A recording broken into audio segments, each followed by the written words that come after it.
ദൈവനാമത്തിന് മഹത്വം ഉണ്ടാകട്ടെ. ഞാൻ BS അബിതാകർഷൻ, CSI അസെൻഷൻ ചർച്ച് കാക്കനാട് സഭാംഗമാണ്. ജേർണി ത്രൂ ദി സാംസിന്റെ 52-ാം ദിവസത്തിലേക്ക് ഏവർക്കും സ്വാഗതം. ഇന്നത്തെ ചിന്തയ്ക്ക് ആധാരമായ വേദഭാഗം 34-ാം സങ്കീർത്തനത്തിന്റെ 11 മുതൽ 22 വരെയുള്ള വാക്യങ്ങളാണ്. ദൈവം തന്റെ ജനതയ്ക്ക് വിടുതൽ നൽകും എന്നുള്ളതാണ് ഇന്ന് നമുക്ക് പഠിക്കുവാനായുള്ളത്. ഈ സങ്കീർത്തനത്തിന്റെ ശീർഷകത്തിൽ പറയുന്ന കാര്യങ്ങൾ നടന്നത് 1 ശമൂവേൽ 21-ന്റെ 10-11 വാക്യങ്ങളെ ആസ്പദമാക്കിയാണ്. അതായത്, ദാവീദ് അബീമേലെക്കിന്റെ മുൻപിൽ വച്ച് ബുദ്ധിഭ്രമം നടിക്കുകയും അവിടെ നിന്ന് അവനെ ആട്ടിക്കളയുകയും ചെയ്തിട്ട് അവൻ പോകുമ്പോൾ പാടിയ ഒരു സങ്കീർത്തനമാണിത്. 11-ാം വാക്യത്തിൽ പറയുന്നത് ഭക്തിയെക്കുറിച്ചാണ്. യഹോവ ഭക്തി ജ്ഞാനത്തിന്റെ ആരംഭമാകുന്നു എന്ന് സദൃശവാക്യങ്ങളിൽ നമുക്ക് കാണാം. ജീവനെ ആഗ്രഹിക്കുകയും നന്മ കാണേണ്ടതിന് ദീർഘായുസ് ഇച്ഛിക്കുകയും ചെയ്യുന്നവൻ ആർ? ദോഷം ചെയ്യാതെ നിന്റെ നാവിനെയും വ്യാജം പറയാതെ നിന്റെ അധരങ്ങളെയും കാത്തുകൊള്ളുക. സമാധാനത്തെ അന്വേഷിച്ച് പിന്തുടരുക എന്നും പറയുന്നു. ജീവിത സൗഭാഗ്യം എന്നത് ദീർഘകാലം എങ്ങനെയെങ്കിലും ജീവിക്കുന്നതിലല്ല, സന്തോഷമായും നീതിയോടെയും ജീവിതം നയിക്കുന്നതിലാണ്. അങ്ങനെയുള്ളവരുടെ മേൽ കർത്താവിന്റെ കണ്ണും ചെവിയും തുറന്നിരിക്കുകയും അവരുടെ നിലവിളികൾക്കും പ്രതികൂല സാഹചര്യങ്ങളിലും കർത്താവ് സമീപസ്ഥനായി നമ്മോട് കൂടെയുണ്ട് എന്നും മനസ്സിലാക്കാം.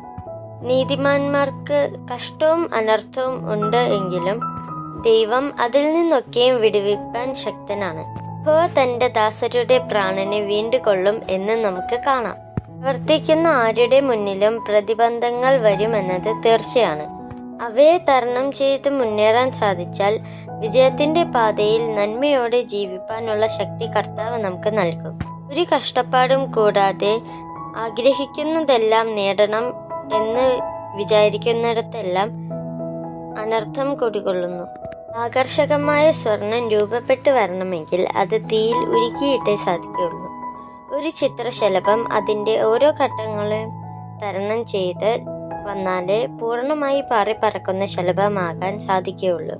അതിനു പകരം സമാധിയിലായിരിക്കുമ്പോൾ തന്നെ അതിന്റെ കൂട് പൊട്ടിച്ച് നാം സ്വതന്ത്രമാക്കാൻ ശ്രമിച്ചാൽ എന്നേക്കുമായി പറക്കുവാനുള്ള കഴിവ് നഷ്ടപ്പെടുന്നു. വലിയ വിജയം നേടിയവരുടെ ഒക്കെയും ജീവിതം നാം പരിശോധിച്ചാൽ ക്ലേശങ്ങളെ അതിജീവിച്ച അനുഭവങ്ങൾ ഓരോരുത്തർക്കും വ്യത്യസ്തമാകുന്നു. നീതിയുടെ പിൻബലമുണ്ടെങ്കിൽ ഏത് പോരായ്മകളെയും പരിഹരിച്ച് വിടുവിപ്പാൻ ശക്തനായ ദൈവം നമ്മോട് കൂടെയുണ്ട്. ഒരു തെല്ല് നർമ്മം വലിയ പിരിമുറുക്കത്തിന് അയവ് വരുത്താൻ സഹായമാണ്. അതിനാൽ അനുരഞ്ജനത്തിലൂടെ വിശ്വാസ്യത പുലർത്താൻ നമുക്ക് സാധിക്കണം. നീതിമാനെ പകയ്ക്കുന്നവർ ശിക്ഷ അനുഭവിക്കുമെന്നും യഹോവയിൽ ആശ്രയം വയ്ക്കുന്നവരുടെ പ്രാണനെ വീണ്ടുകൊള്ളും എന്നും കർത്താവിനെ ശരണമാക്കുന്നവരാരും ശിക്ഷ അനുഭവിക്കില്ല എന്നും ബൈബിളിൽ വ്യക്തമായി രേഖപ്പെടുത്തിയിരിക്കുന്നു. തിന്മ വിട്ട് നന്മ ചെയ്യുവാൻ നമുക്ക് സാധിക്കണം.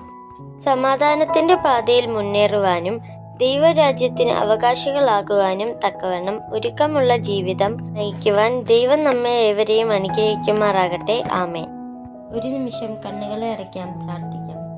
യഹോവയിൽ ആശ്രയിച്ച് ജീവിക്കുവാനും ദൈവഭയത്തോടെ മുന്നേറുവാനും സമാധാനത്തിന്റെ പാതയിൽ നിലകൊള്ളുവാനും ഞങ്ങളെ സഹായിക്കണമേ. ആമേൻ.